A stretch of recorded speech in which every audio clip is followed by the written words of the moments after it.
بالله من الشيطان الرجيم. بسم الله الرحمن الرحيم. إنا أوحينا إليك كما أوحينا إلى نوح والنبيين من بعده وأوحينا إلى إبراهيم وإسماعيل وإسحاق ويعقوب والأسباط وعيسى وأيوب ويونس وهارون وسليمان وآتينا داود زبورا ورسلا قد قصصناهم عليك من قبل ورسلا لم نقصصهم عليك وكلم الله موسى تكليما رسلا مبشرين ومنذرين لئلا يكون للناس على الله حجة بعد الرسل وكان الله عزيزا حكيما.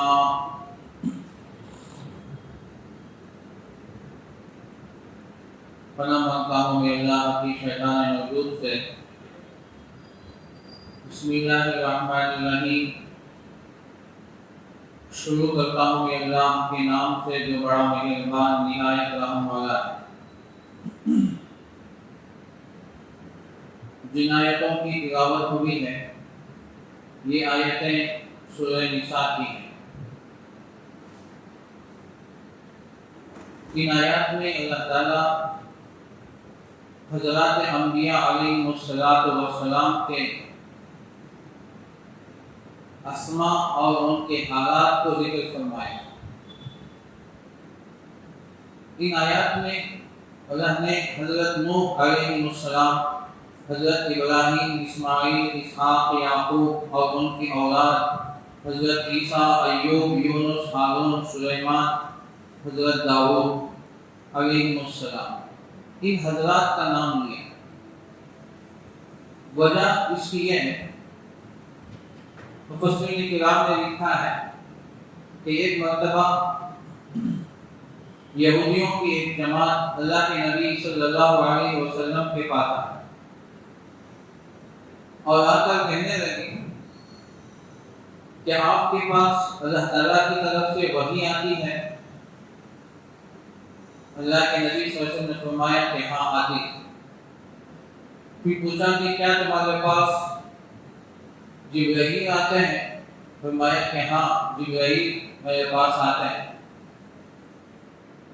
پھر کہا کہ اللہ نے ہمارے نبیوں پر کتابوں کو نازل کیا، وحی کو اتارا، کہ آپ پر بھی اس طرح وحی اتاری جاتی ہے، کتابیں اتاری گئی. اللہ کے نبی صلی اللہ علیہ وسلم خاموش ہو گئے. تھوڑی دیر کے بعد یہ آیتیں نازل ہوئی. اِنَّا أَوْحَيْنَا إِلَيْكَ كَمَا أَوْحَيْنَا إِلَى نُوحٍ وَالنَّبِيِّينَ مِن بَعْدِهِ. بے شک ہم نے وحی بھیجی آپ کی طرف. کما اوحینا الی نوح، جیسا کہ ہم نے وحی بھیجی حضرت نوح علیہ السلام کے پاس بھی اور اس کے بعد نبیوں کے پاس. پھر فرمایا وَأَوْحَيْنَا إِلَىٰ إِبْرَاهِيمَ وَإِسْمَاعِيلَ وَإِسْحَاقَ وَيَعْقُوبَ وَالْأَسْبَاطِ، اور ہم نے وحی بھیجی اسی طرح حضرت ابراہیم علیہ السلام پر، اسماعیل، اسحاق، یعقوب اور ان کی اولاد، حضرت عیسیٰ، ایوب، یونس، ہارون، سلیمان، حضرت داؤد علیہ السلام. پھر آگے حضرت موسیٰ علیہ السلام کا بھی ذکر. تو ان تمام نبیوں کے پاس ہم نے وحی بھیجی. ان آیات کے منشا مقصد کیا؟ اللہ تعالیٰ یہاں 2 یا 3 باتوں کو ثابت کر رہا ہے. پہلی بات وحی، اس بات کو اللہ تعالیٰ ثابت کر رہا ہے. اور دوسرا حضرات انبیاء علیہ السلام پر اللہ تعالیٰ وحی کو اتارتے ہیں، وحی کو بھیجتے ہیں. درمیان میں واسطہ حضرت جبرائیل امین علیہ السلام ہے. یہ سلسلہ ہر نبی کے ساتھ ہوا ہے.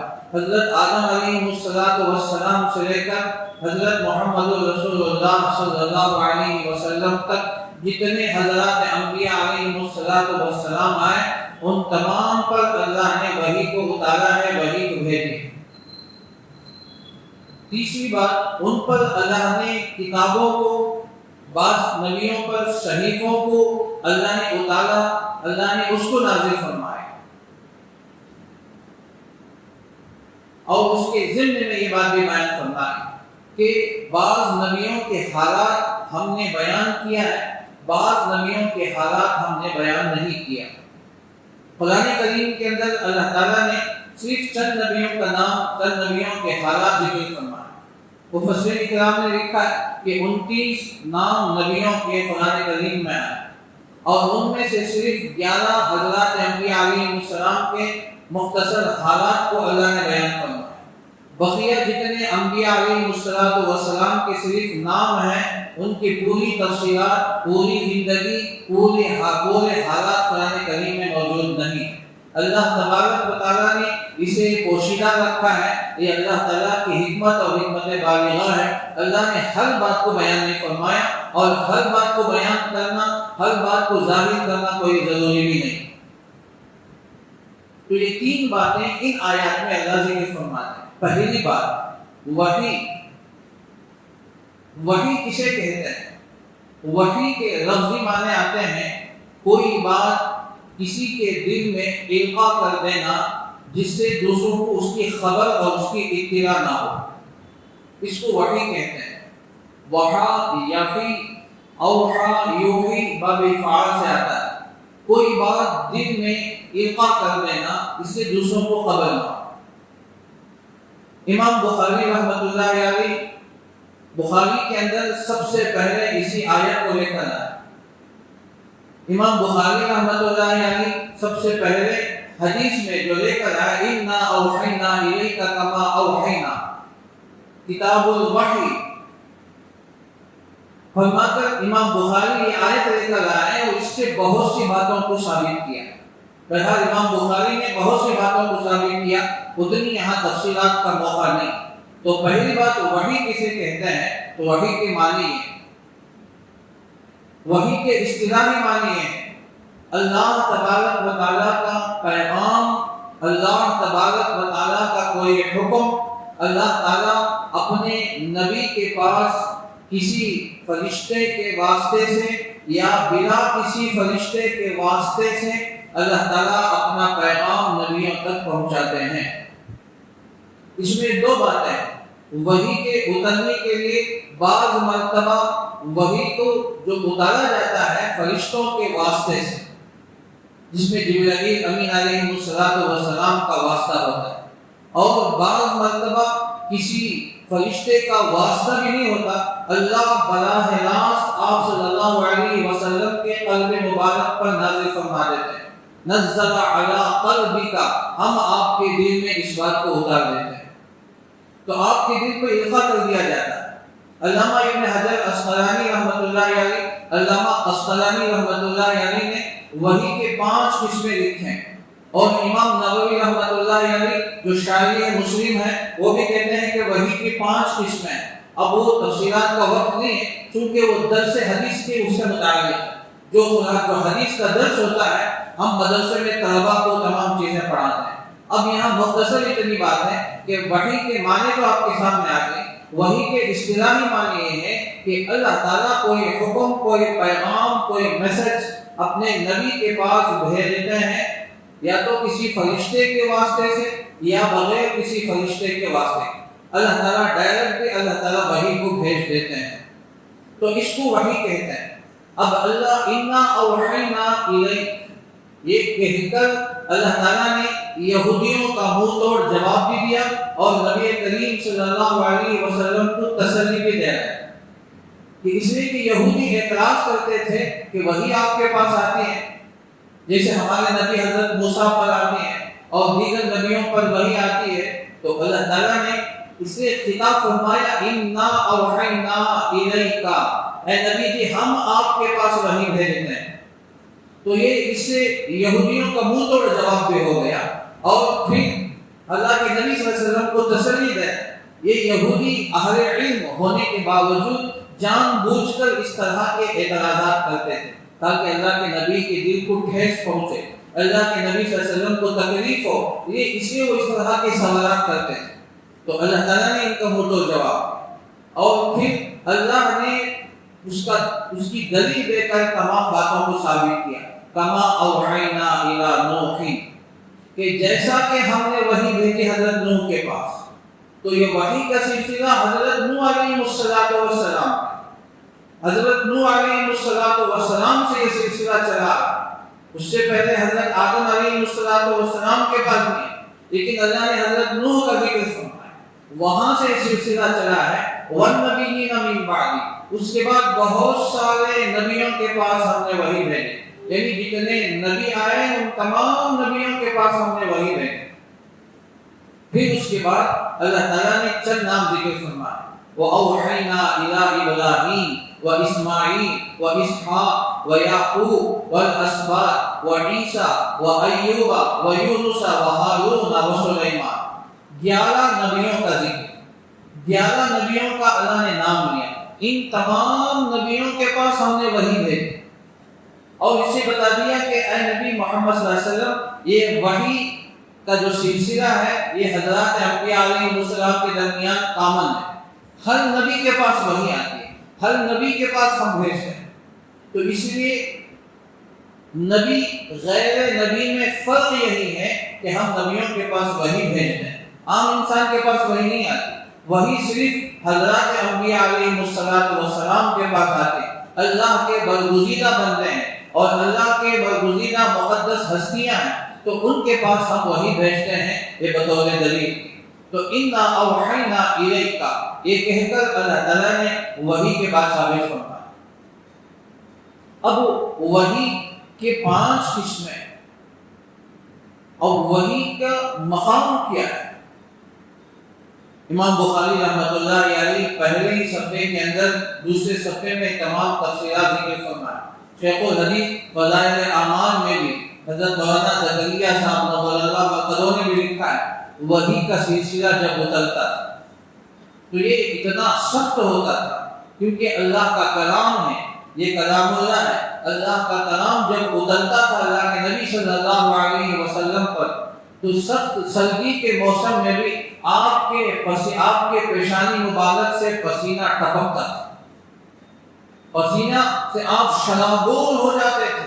اور یہاں کی سردی نہیں، مکے کی مدینے کی سردی جو کڑاکڑ کی سردی ہوتی تھی، ایسے سخت جاڑے کے موسم پر جب اللہ کے نبی صلی اللہ علیہ وسلم پر وحی اترتی تھی تو آپ پیشانی سے شرابور ہو جاتے تھے.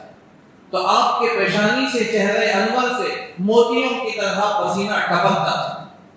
تو ایسا سخت آیت، لو انزلنا هذا القرآن على جبل لرأيته خاشعا متصدعا من خشية الله، اگر یہ قرآن ہم پہاڑوں پہ اتارتے تو پہاڑ ریزہ ریزہ ہو جاتا، لیکن اللہ کے نبی صلی اللہ علیہ وسلم سے برداشت فرماتے. اگر آپ اونٹنی پر سوار ہوتے تھے تو اونٹنی بیٹھ جاتی، برداشت نہیں کر سکتی تھی، یا اپنی گردن کو نیچے جھکا دیتی، حرکت نہیں کرتی. حضرت زید بن ثابت رضی اللہ عنہ فرماتے ہیں اللہ کے نبی صلی اللہ علیہ وسلم کے میں بالکل قریب تھا، اللہ کے نبی صلی اللہ علیہ وسلم کے ران میرے ران کے اوپر تھی، میرے ران نیچے تھی، اللہ کے نبی صلی اللہ علیہ وسلم کا ران اوپر تھا. وحی کا سلسلہ شروع ہو گیا. وہ کہتے ہیں کہ ایسے معلوم ہو رہا تھا گویا میری ران کی ہڈی، میرے پیر کی ہڈی ٹوٹ جائے گی، اتنا بوجھ. کوئی معمولی بات نہیں، وحی اللہ تبارک و تعالیٰ نے اسے وحی اللہ کے حضرات انبیاء علیہ السلام پر اتارا. تو یہ قرآن کوئی معمولی کلام نہیں. تو انا اوحینا الیک کما اوحینا الی نوح، تو یہ وحی کا سلسلہ اترا. اور حضرت جبرائیل امین علیہ السلام آتے تھے، وحی کا سلسلہ کیسے ہوتا. امام نووی رحمۃ اللہ علیہ نے مسلم کی شرح میں بہت اچھی بات لکھی، وہ بات نقل کر دیتا ہوں. فرماتے ہیں کہ جب وحی کا کوئی ایک آیت اترنا ہوتا تو اللہ تبارک و تعالیٰ خود قرآن کریم کی اس آیت کو پڑھتے تھے. حضرت جبرائیل امین علیہ السلام اسے سنتے تو آپ کو یاد ہو جاتا. پھر حضرت جبرائیل امین علیہ السلام اس کو لے کر آتے تھے. اور حضرت جبرائیل کون تھے؟ ذی قوت عند ذی العرش مکین مطاع ثم امین. تو فرماتے کہ بڑے طاقتور فرشتے تھے.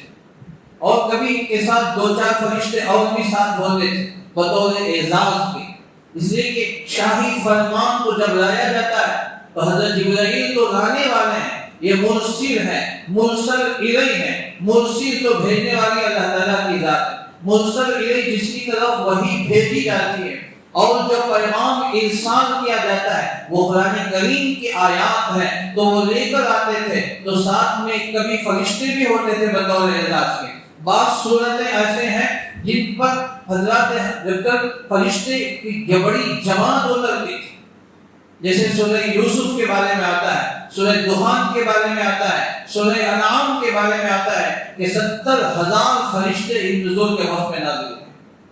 تو بعض مرتبہ بعض صورتوں کی خصوصیت ہوگی کہ فرشتے اتنی زیادہ تعداد میں اترتے۔ بہرحال حضرت جبرائیل امین علیہ السلام آتے اور اللہ کے نبی صلی اللہ علیہ وسلم کے اوپر پڑھتے تھے، تو آپ پڑھتے حضرت جبرائیل ایسے ہی پڑھتے جیسے اللہ تعالیٰ پڑھتے، پھر اللہ کے نبی صلی اللہ علیہ وسلم کو یاد ہو جاتا کہ شروع میں اللہ کے نبی صلی اللہ علیہ وسلم حضرت جبرائیل کے ساتھ پڑھتے تھے، وحی کا نزول ہوتا تو آپ بھی ساتھ میں پڑھتے تھے بھول جانے کے خوف سے۔ اللہ نے فرمایا سنقرئک فلا تنسى، اے نبی جی آپ کو پڑھائیں گے، آپ بھولیں گے نہیں، ہم آپ کو پڑھائیں گے۔ فَإِذَا قَرَأْنَاهُ فَاتَّبِعْ قُرْآنَهُ، جب ہم تلاوت کرتے ہیں فرشتوں کے ذریعے آپ اس کو سنیے، فَاتَّبِعْ قُرْآنَهُ، آپ اسے اتباع کیجیے، آپ پڑھیے۔ ثُمَّ إِنَّ عَلَيْنَا جَمْعَهُ وَقُرْآنَهُ، پھر ہم آپ کے سینے میں جمع کر دینا اور پھر اس کی تفسیر کروانا، آپ کی زبان سے نکلوانا۔ ثُمَّ إِنَّ عَلَيْنَا بَيَانَهُ، اس کی تفسیر کروانا، یہ سب ہماری ذمہ ہے، تو آپ پریشان مت ہو جائیں۔ تو اللہ کے نبی صلی اللہ علیہ وسلم اس کے بعد وہ تکلیف آپ کو تھوڑی کم ہو گئی۔ الذی انقض ظہرک، فرماتے ہیں کہ ایسی وحی کہ جس سے آپ کی پیٹھ کو توڑ کر رکھ دیتی، وحی کا سلسلہ شروع میں اتنا سخت ہوتا تھا۔ الم نشرح لک صدرک ووضعنا عنک وزرک الذی انقض ظہرک، اے نبی ہم نے آپ سے وہ بوجھ، وزرک سے مراد وحی کا بوجھ، جو وحی اترتی تھی تو آپ کی کمر ٹوٹ جاتی تھی، ایسی تکلیف آپ کو ہوتی تھی، ایسا بوجھ آپ کے اوپر ہوتا تھا۔ الذی انقض ظہرک، اے نبی ہم نے آپ کو وہ بوجھ اٹھا دیا۔ بعد میں آسان ہو گیا مسئلہ، تو اللہ کے نبی صلی اللہ علیہ وسلم سے وحی کا یہ سلسلہ اس طرح ہوگا تو اللہ کے نبی صلی اللہ علیہ وسلم پر اس وقت میں غنودگی کی کیفیت طاری ہوتی ہے۔ غنودگی کا مطلب یہ ہے کہ بین الیقظان والنوم، کہ نیند اور جاگنے کے درمیان کی جو کیفیت ہوتی تھی آپ اس طرح کی کیفیت ہوتی، یعنی آپ آنکھیں بند کر لیتے، اپنے سر کو چھپا لیتے، ایک خاص کیفیت ہوتی تھی، اس وقت آپ کی یوں کیفیت ہو جاتی، اللہ کے نبی صلی اللہ علیہ وسلم بالکل خاموش ہو جاتے، اس وقت وحی کا سلسلہ اترتا، چند منٹ یا 5 منٹ کی سلسلہ رہتا، یہ کیفیت رہتی، جب وہ کیفیت ختم ہوتی تھی تو فرمایا پھر اس کے بعد اللہ کے نبی صلی اللہ علیہ وسلم اس کیفیت سے باہر نکلتے تھے اور اس کے بعد اللہ کے نبی صلی اللہ علیہ وسلم پڑھ کر سناتے، بسم اللہ الرحمن الرحیم، آیتیں پڑھتے تھے، سامنے جو صحابہ ہوتے، یاد کرنے والے صحابہ اس کو یاد کر لیتے، کاتبین وحی لکھنے والے صحابہ اس کو وحی کو لکھ لیتے تھے۔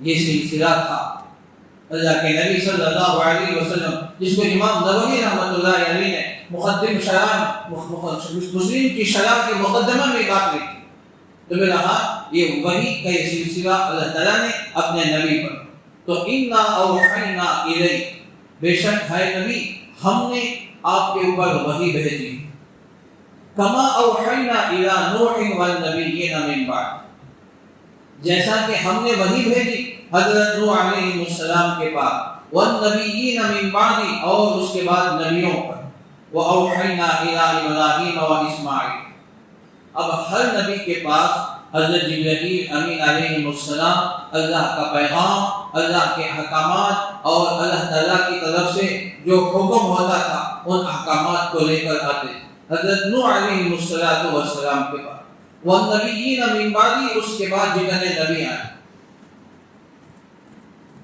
مشکات میں لکھا یہ حدیث ہے، اور اسی طرح جامع ترمذی کی حدیث ہے، حضرت ابو ذر رضی اللہ عنہ حدیث کے راوی،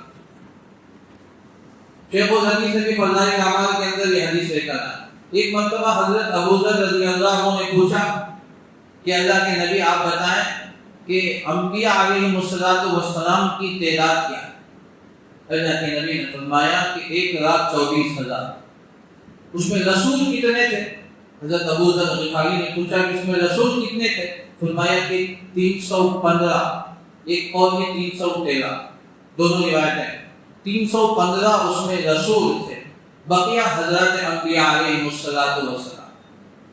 اور ایک قول اگرچہ کہ وہ حدیث ضعیف ہے تو فرمایا کہ 8,000 انبیاء علیہم السلام، بنی اسرائیل میں 4,000 اور بقیہ نبی 4,000 دیگر نبیوں میں۔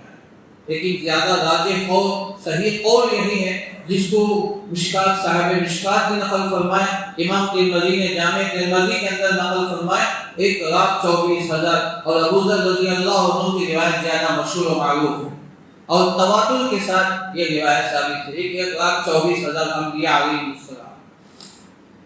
تو ان نبیوں کی تعداد ہے۔ وَأَوْحَيْنَا إِلَىٰ إِبْرَاهِيمَ وَإِسْمَاعِيلَ۔ اب یہاں اللہ تعالیٰ نے پہلے حضرت نوح کا ذکر فرمایا، اس کے بعد حضرت ابراہیم علیہ السلام کا ذکر فرمایا۔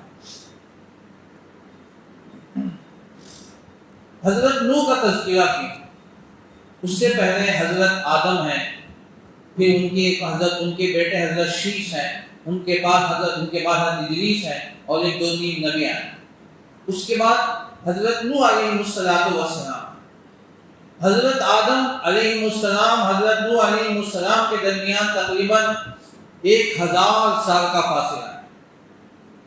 1,000 سال کے بعد حضرت نوح علیہ السلام، گویا یہاں سے ایک نئی سلسلہ حضرت نوح علیہ السلام۔ اب حضرت آدم علیہ السلام کا تذکرہ یہاں موجود نہیں، حضرت نوح کا ذکر فرمایا۔ پھر اس کے بعد ایک زمانے کے بعد پھر حضرت ابراہیم علیہ السلام، حضرت ابراہیم علیہ السلام سے تذکرہ، پھر نبیوں کا سلسلہ شروع ہوا۔ ان دونوں کا ذکر کیوں ہے؟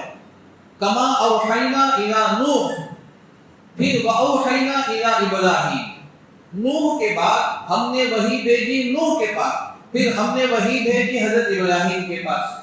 تو حضرت نوح کو اللہ تعالیٰ نے ہیڈنگ بنا کر اسے مقدمے کے طور پر ذکر فرمایا، پھر اس کے بعد حضرت ابراہیم علیہ السلام کو ہیڈنگ بنا کر ذکر فرمایا، ان کے تحت میں دیگر نبی بھی ہیں۔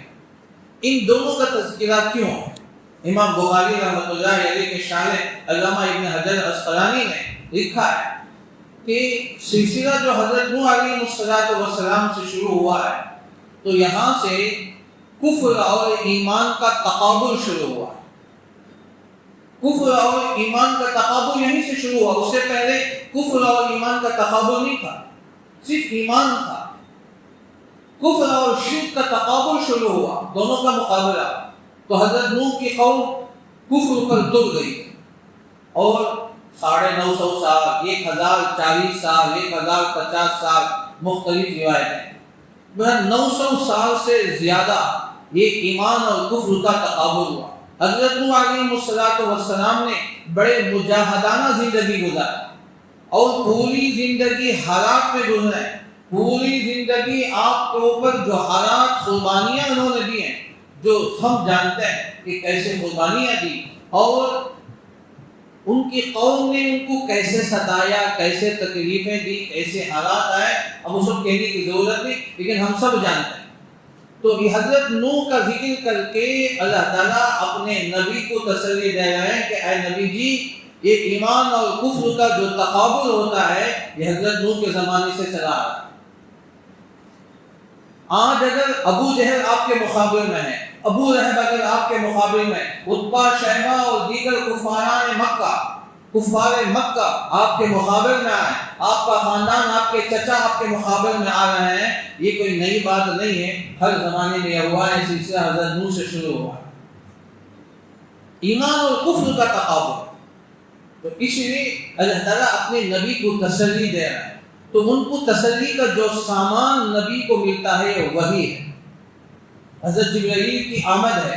جب بھی حضرت جبرائیل کی آمد ہوتی، ایک نئی وحی لے کر آتے، قرآن کریم کی ایک نئی آیت لے کر آتے، تو اللہ کے نبی صلی اللہ علیہ وسلم کو تسلی ہو جاتی۔ ان کی جو تکلیفیں ہوتی وہ بوجھ ہلکا ہو جاتا. پھر اللہ کا پیغام آیا، اللہ کا پیغمبر جبرائیل آیا تو جبرائیل کو دیکھ کے تسلی ہو جاتی. قرآن کریم کی نئی آیتیں نئے وحی کو لے کر آتے تو اللہ کے نبی خوش ہو جاتے تھے، وہ تکلیف بھول جاتے. اسی لیے قرآن ایک ساتھ مکمل نازل نہیں ہوا، اس کے 15 وجوہات، ان وجوہات میں سے ایک وجہ یہ بھی.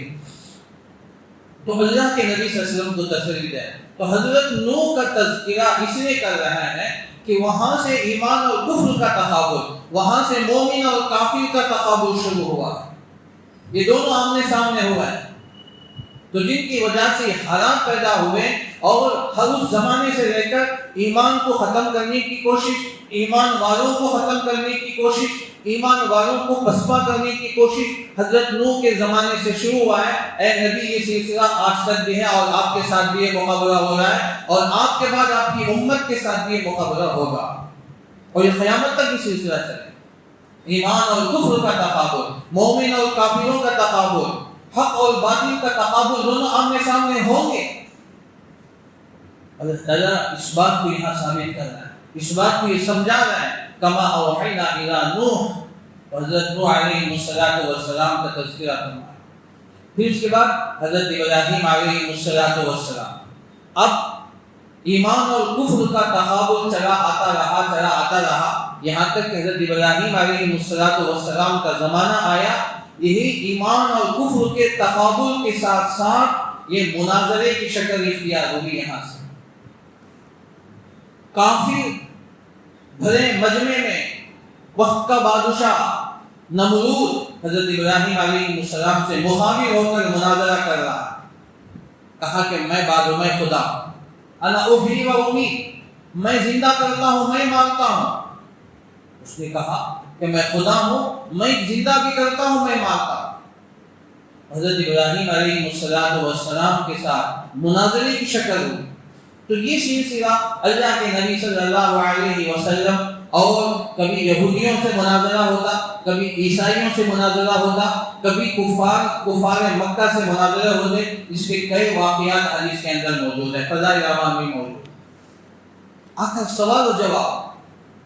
عیسائی آتے تھے اللہ کے نبی صلی اللہ علیہ وسلم کے پاس، بڑے بڑے علماء، اہل کتاب کے بڑے بڑے علماء، بنی اسرائیل کے بڑے بڑے علماء آتے تھے، اللہ کے نبی صلی اللہ علیہ وسلم سے مناظرہ کرتے تھے. یہ مناظرے کی جو شکل ہے یہ بھی ایمان اور کفر کا مقابل کی ایک صورت ہے، مقابل کی ایک دوسری صورت ہے. تو یہاں ہمیشہ مقابلہ ہوگا، دونوں کا موازنہ ہوگا. اس حالات آئیں گے تو اسے حضرت ابراہیم علیہ السلام کا تذکرہ. اب وہ سلسلہ وہاں شروع ہوا، اللہ کے نبی صلی اللہ علیہ وسلم کے زمانے میں بھی، صحابہ کے دور میں بھی، آج بھی اور قیامت تک یہ سلسلہ رہے گا. تو اس لیے ان دو نبیوں کا خاص طور سے ذکر فرمایا. الی نوح کما اوحینا الی نوح و اوحینا الی ابراہیم. تو یہ دو نبیوں کا خاص طور سے اللہ نے ذکر فرما کر حالات بھی بتا دیے، تسلی بھی اللہ کے نبی صلی اللہ علیہ وسلم کو دے رہے ہیں. تو فرمایا آپ کو گھبرانے کی ضرورت نہیں، حق ہمیشہ غالب رہے گا. جاء الحق وزهق الباطل، یہ باطل کو ایک دن ختم ہونا ہے، چاہے وہ کتنی زوروں کے ساتھ آئے، چاہے وہ کتنے رنگ بدل کر آئے، طریقے کو اپنا کر آئے، حق رہے گا، غالب رہے گا، مغلوب وہ باطل مغلوب ہو کر رہے. لِيُحِقَّ الْحَقَّ وَيُبْطِلَ الْبَاطِلَ وَلَوْ كَرِهَ الْمُجْرِمُونَ. ہم حق کو ثابت کرتے رہیں گے. فَيَدْمَغُهُ عَلَى الْحَقِّ، ہم حق کو لے کر باطل کے سر پہ ماریں گے. سورہ انبیاء کا اللہ نے فرمایا، بڑے عجیب آئے فرماتے ہیں کہ ہم حق کو لے کر باطل کے سر پہ ماریں گے. فَإِذَا هُوَ ظَاهِرٌ، وہ لیزا ہو جائے. ہر زمانے میں یہ ہوا اور آج بھی ہو رہا ہے، آئندہ بھی ہوتا ہے. اللہ اسے علماء کو جمع کھڑا کرتے ہیں جو حق کو لے کر کھڑے ہوتے ہیں، اور حق جب سامنے آتا ہے تو باطل پھر اس کو چکنا چور ہونا ہے. یہ اللہ تعالیٰ نے حضرت ابراہیم علیہ السلام کے زمانے سے اس سلسلے کو مناظرے کی شکل پر اللہ تعالیٰ نے شروع فرمایا. تو یہ حق اور مومن جب ہوتے ہیں تو اس وقت ایمان والے غالب ہوں گے، ایمان غالب ہوگا، حق کا غلبہ ہوگا، یہ کافر مغلوب ہوں گے، باطل کو ختم ہونا ہے اور یہ باطل کو اپنے پیٹ پھیرنا ہے. تو اس لیے ان دو نبیوں کا خاص طور سے اللہ نے ذکر فرمایا. انا اوحینا الیک کما اوحینا الی نوح والنبیین من بعد، جیسا کہ ہم نے وحی بھیجی حضرت نوح کے پاس اور اس کے بعد نبیوں کے پاس. وأوحينا إلى إبراهيم وإسماعيل وإسحاق ويعقوب والأسباط وعيسى وأيوب ويونس وهارون وسليمان وآتينا داود زبورا. اور ہم نے وہی بھیجی ان نبیوں کے پاس اسحاق اور یعقوب علیہ حضرت ابراہیم کے بیٹے، اسماعیل بڑے بیٹے، چھوٹے بیٹے حضرت اسحاق، ان کے بیٹے حضرت یعقوب کی اولاد ہیں 12 بیٹے جس میں حضرت یوسف علیہ السلام بھی. پھر اس کے بعد وعیسیٰ وایوب ویونس وہارون وسلیمان وآتینا داود زبورا، اور ہم نے داؤد علیہ السلام کو زبور عطا کی. وآتینا داود زبورا، اور ہم نے داؤد علیہ السلام کو زبور عطا کیا. یہ بنی اسرائیل کے نبی ہیں حضرت داؤد علیہ السلام. اللہ نے ان کو زبور عطا فرمایا. مفسرین کرام نے لکھا ہے کہ حضرت داؤد علیہ السلام کو اللہ نے جو خوش الہانی جو عطا فرمائے کہ وہ بے نظیر ہیں. حضرت داؤد علیہ السلام یہ لے کر جاتے پڑھتے تھے داؤد شریف، تو فرماتے ہیں زبور شریف جب پڑھتے تھے تو سامنے حضرت داؤد علیہ السلام کھڑے ہوتے، پیچھے علماء کھڑے ہوتے تھے، پھر اس کے بعد جنات کے جو علماء ہوتے وہ کھڑے ہوتے، اس کے بعد عام کھڑے ہوتے. تو حضرت داؤد علیہ السلام زبور شریف پڑھتے تھے. جب پڑھنا شروع کرتے تھے کیفیت ہوتی کہ سامنے جتنے جانور چرند پرند ہیں وہ اتنا محظوظ ہوتے کہ پرندے پر پھیلا کر کھڑے ہو جاتے تھے، اتنا پڑھتے تھے. حضرت ابو موسیٰ اشعری رضی اللہ، بخاری کی روایت ہے، حضرت ابو موسیٰ اشعری رضی اللہ عنہ کو اللہ تعالیٰ نے یہ عطا فرمایا. اللہ کے نبی ایک مرتبہ سحر کے وقت میں گشت کر رہے تھے. حضرت ابو موسیٰ اشعری رضی اللہ عنہ گھر کے اوپر سے گزرے تو قرآن بہترین پڑھ رہے. فجر کے بعد اللہ کے نبی نے حضرت ابو موسیٰ اشعری سے فرمایا ابو موسیٰ میں تمہاری خیرات سنا. اللہ نے تم کو وہ ذہن عطا فرمائے جو حضرت داؤد علیہ السلام کے سروں میں سے ایک سر آپ کو دیا، یعنی آپ کو خوش الہانی ہوتی تھی اور اللہ کے نبی نے برکت کی دعا فرمائی. یہ بخاری کی حدیث.